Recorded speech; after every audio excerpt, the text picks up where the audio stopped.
Alors, qu'est-ce qu'on me dit? On me dit qu'il y a de l'inconsistance, que... Ouais, que c'est la tempête, là. Hein. C'est la tempête, il y a beaucoup de confusion, les choses sont pas claires. Ça va un peu dans tous les sens. Ça n'a ni queue ni tête. C'est le brouillard complet. Et ça en devient fatigant, quoi. Fatigant au point que tu te renfermes sur toi, tu as tendance là à vouloir renfermer ton cœur, à te protéger parce que tu as tellement peur de souffrir que tu préfères là faire un step en arrière et prendre de la distance pour te protéger. Et, parce que tu as peur de tomber et là de pas forcément être capable de te relever, enfin du moins que ça t'atteigne trop et que tu tombes un peu trop bas et que ce soit compliqué en fait de remonter la pente et t'as pas envie de ça, surtout que c'est pas la période propice pour. Et c'est bon, t'as déjà assez souffert dans le passé, donc non merci. De toute façon, là, tu connais assez bien tes limites. Tu sais à quel moment il faut mettre le haut là et prendre de la distance pour garder ton équilibre et te protéger comme il le faut. Ça va pas parler à tout le monde parce qu'il y a soit une personne qui travaille dans le domaine secteur médical qui est concernée, infirmier, chirurgien ou médecin ou dentiste ou voilà, tout ce qui est secteur médical ou une personne qui est en ce moment même dans qui se fait accompagner soit par un coach ou enfin, un professionnel de la santé, un psychologue ou des choses comme ça, pour travailler sur ses blessures. Et du coup, là, tu te mets en retrait justement pour que ces blessures ne t'atteignent pas, parce que tu as l'habitude de le soutenir, d'être là pour lui, mais ou pour elle. Et là, pour l'instant, ça empiète trop sur toi. Donc là, tu portes des masques, ouais. Tu vas commencer à ça va être un mécanisme d'autodéfense. En fait, ouais. Là, tu décides de prendre sur toi, de te mettre dans un personnage qui te permet de tenir et et de rester fort ou forte. Ok. Ok. Qu'est-ce que j'ai d'autre? Qu'est-ce qu'on me dit? Communication, ok.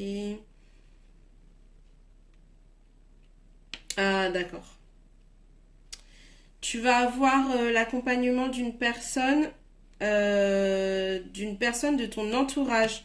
Une personne de ton entourage qui a beaucoup de sagesse, qui a ses murs, qui va t'épauler, qui va t'élever, qui va t'aider à tenir la distance et à te donner de l'énergie pour te ressourcer.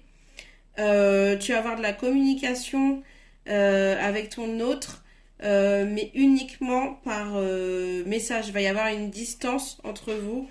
Vous pourrez pas vous voir en fait. Je sais pas pourquoi, mais vous pourrez pas vous voir physiquement. Ça va être compliqué. Vous allez devoir échanger uniquement par message ou vous avez la possibilité d'échanger en visio également. On me dit que il y a un renouveau, un nouveau départ pour toi sur une période festive. Donc là, tu vas festoyer, tu auras soit un anniversaire ou il y a un anniversaire qui vient, qui arrive, une fête en tout cas, ou je sais pas, mariage, baptême, peu importe, qui arrive d'ici peu. Et on te dit que c'est là qu'il y aura la naissance de quelque chose de nouveau, un nouveau départ. Mais je sais pas si c'est avec ton autre. Je vais aller regarder un peu plus en profondeur. Étonnant ce tirage. Ah, c'est une autre personne. Il y a une autre personne qui se profile.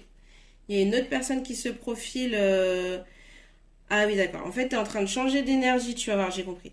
Tu vas avoir les conseils d'une personne qui est plus âgée, quelqu'un de sage, sûrement un membre de ta famille qui va te guider, qui va t'orienter. Tu vas rester en contact avec ton autre qui se fait suivre du coup par un professionnel de la santé et vous aurez un contact mais uniquement virtuel. Ce sera plus du tout en contact physique. Il va y avoir une période là où tu vas être à un anniversaire, invité à un anniversaire, une grosse soirée ou un mariage ou un baptême, peu importe.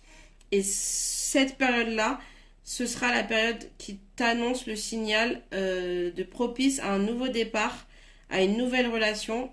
Et ton autre va revenir vers toi, mais par contre, tu vas lui tourner le dos.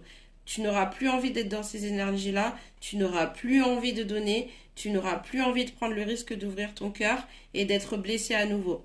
Donc là, tu reprends, non seulement tu écoutes les conseils de tes ancêtres, mais en plus de ça, ou amis proches, mais d'un certain âge, mais en plus de ça, tu reprends en estime de toi, en courage, et là, par contre, tu claques la porte.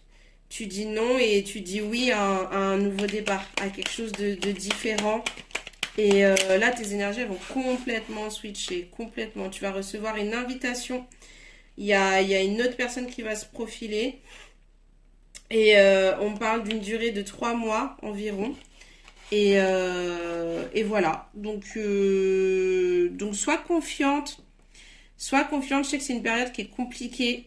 C'est une situation qui est compliquée. Une situation dans laquelle on a tendance à se sentir seul aussi, pas forcément comprise. T'es partagé entre la culpabilité et vouloir bien faire, mais t'as le droit aussi à ton bonheur et à ta liberté. Et c'est en continuant en ce sens et en lâchant prise que tu cours vers ton bonheur. Et là, t'as vraiment la récompense de tous les efforts fournis et toute l'énergie que tu as mise à protéger cette personne et avoir été fidèle dans tes valeurs en fait. Là, il y a vraiment une question de valeurs et d'éthique et c'est très très positif. Donc tu vas être récompensé pour tous ces actes. Félicitations et ben, je t'encourage à tenir le coup et bravo pour ces valeurs qui se perdent de plus en plus. Et merci à l'univers, au guide, à Dieu, la nature, tout ce que... Prends-le comme tu l'entends, tout dépend de ce en quoi tu crois. Mais merci à eux pour... ça prouve qu'il y a une justice, qu'il y a un équilibre et qu'il y a toujours la lumière en fait au bout du chemin. Donc voilà, je te fais des bisous. Ciao, ciao.